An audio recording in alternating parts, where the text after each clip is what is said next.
Hi, so my next video is going to be speaking from the Kemetic Digest Monthly magazine. You can find it at kemetway.com. And speaking of the invaders into the African nations early in what we would call prehistoric times. We know that there were Assyrian invasions into Africa. There was European invasions into Africa. A group called the Martu were also invading into Africa. But we're going to start off by speaking of a group called the Hyksos. It's Hyksos. And this group, wanted to invade Kemet and the Egyptian area as well. Now, some of the more later scholars assumed that these particular invaders that were coming in from other tribes within Africa would have been white. But there's no contention or no proof of that. As a matter of fact, there was no distinguishable look or difference in the people that were living in Kemet, Egypt, and then other areas within Africa. So if they were fighting back and forth, it was due to tribal differences and things of that nature. No artifacts distinguish these two groups to be different. Then you have the Assyrians that came in. They were battling out for hundreds of years with the Kemetics and the Egyptians. And eventually they kind of took over.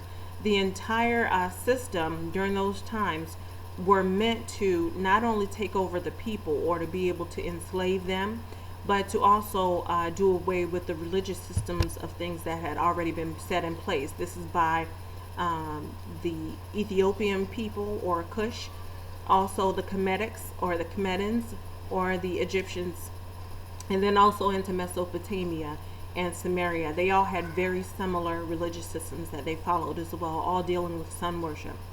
After the Assyrians came in, the Persians were next, and they came in as well, and they were fighting against different African tribal groups as well. And they had were dominated by different groups, but the biggest invading group that came in that began to really take over things and shape some of the things that we know of today in dealing with Egypt or Kemetic culture were the Greeks. There was already a religious system in place, like I mentioned before. So basically, name changing was a Greek way to go, from the gods of Asor or Ra being changed out to the name Osiris. You'll hear about that in Greek mythology, to Alset out of Kemet or Egypt, and her name being changed to Isis. You also have the virgin-born son Heru, who was changed out to Horus, and then also later to different people as well when you get into the Greek and then the Romans after them. So it was a constant name changing going on, whether it have been locations, temples, things of that nature. And after the people were taken over, basically temples, anything that reminded the Africans of their base balance and spiritual systems were kind of done away with over time. Some buildings were blown out, artifacts were removed, taken both to Europe, northern Africa area, over into Assyrian areas of those natures, also into Russia, and then we also have some of those artifacts here in America. Well, again, the purpose of them going in was to take over the land and of the people, but to take over the people, you had to change their mindset and the way that they thought, and to do so they had to make changes to their religious system of things. Now, the pharaohs, or the people that are ruling throughout these different dynastic periods, were called sons of gods, or the son of God, and they would be the ruler of that particular time. Well, by the time you get to Mr. Alexander the Great, who was a warrior going around conquering different areas of Europe, into the Middle East, which is, also a part of Africa. There's no continent by the name of the Middle East. But they were conquering over there and decided to go into Kemet as well. And Alexander the Great thought one of the best ways to enslave the people, or to get them on his team, was to become, again, this Son of God character. So Alexander the Great takes himself a little ride into one of the temples, Temple of Ra. And the bull, or the oxen that had horns, was actually the animalistic symbol of this particular god set.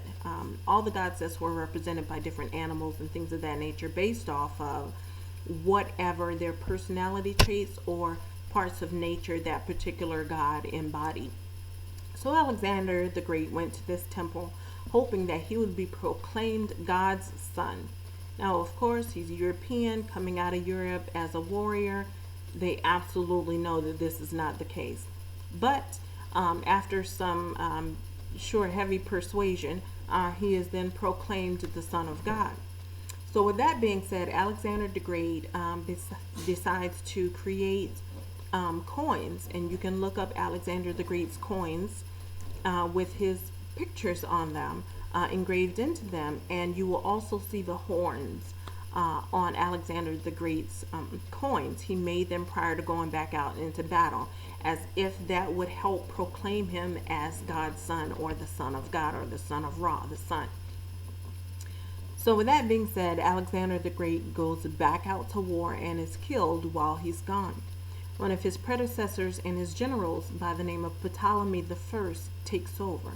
Ptolemy I Soter is the first European pharaoh that you're going to find that speaks of this new type of God system. They had to change it. It just could not be any other way.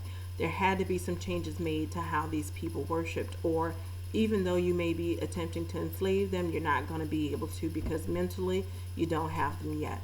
So Ptolemy takes over in Alexander the Great's place. They create a city called Alexandria out on the water in Egypt, kind of like what we see with Washington, D.C. is part of it, but it's not necessarily, it's like its own entity. And with that being said, Ptolemy wanted all of the priests within the temples to create a European god that would match their African god to be able to worship. And of course, they said absolutely not. So he sent in teams of people to go and collect all of the papyrus paper. These are rolled up pieces of paper that have all of the Kemetic and Egyptian writing in it, as well as writings from Ethiopia and other places, all up and down the Nile. He sent in groups of men to go and retrieve all of this information and bring it back to the city of Alexandria, where they built the Library of Alexandria. They housed all of these writings from all over that area in this particular place. Now, as they continue to gather the artifacts and information from the different areas along the Nile, they were bringing in experts from Europe and other places to interpret or to state what was written on these hieroglyphs, because they didn't have it. Just so happens that they come across what we know as the Rosetta Stone. The Rosetta Stone had 3 different languages written on it: the hieroglyphs in cursive, and then also into Greek. So they were able to translate the information from one to the other. Now, of course, you have all these different people translating all of this different information. Of course, it's going to be done in a manner that's going to benefit the people that's actually doing the translating. So once they felt that they had what they needed as far as the translations or what they could put together, the Library of Alexander, it mysteriously burned out.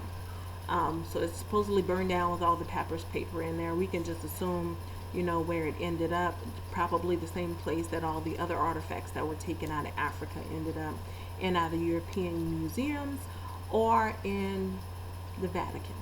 Let's just say that's where it is.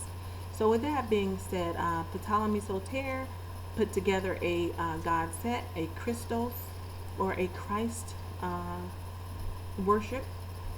And this particular god has a headstone as well. You can research the god that Ptolemy put together for them to be able to worship. And this was their first visual representation of what this European Kemetic god set would be. So from there, they began to work into what we know as the Council of Nicaea. The Council of Nicaea was set up so that they can join all of the religious pieces together to create a one God set. And we'll get into that a little bit further, but that just gives you a highlight as to what was happening around that time and what was going on.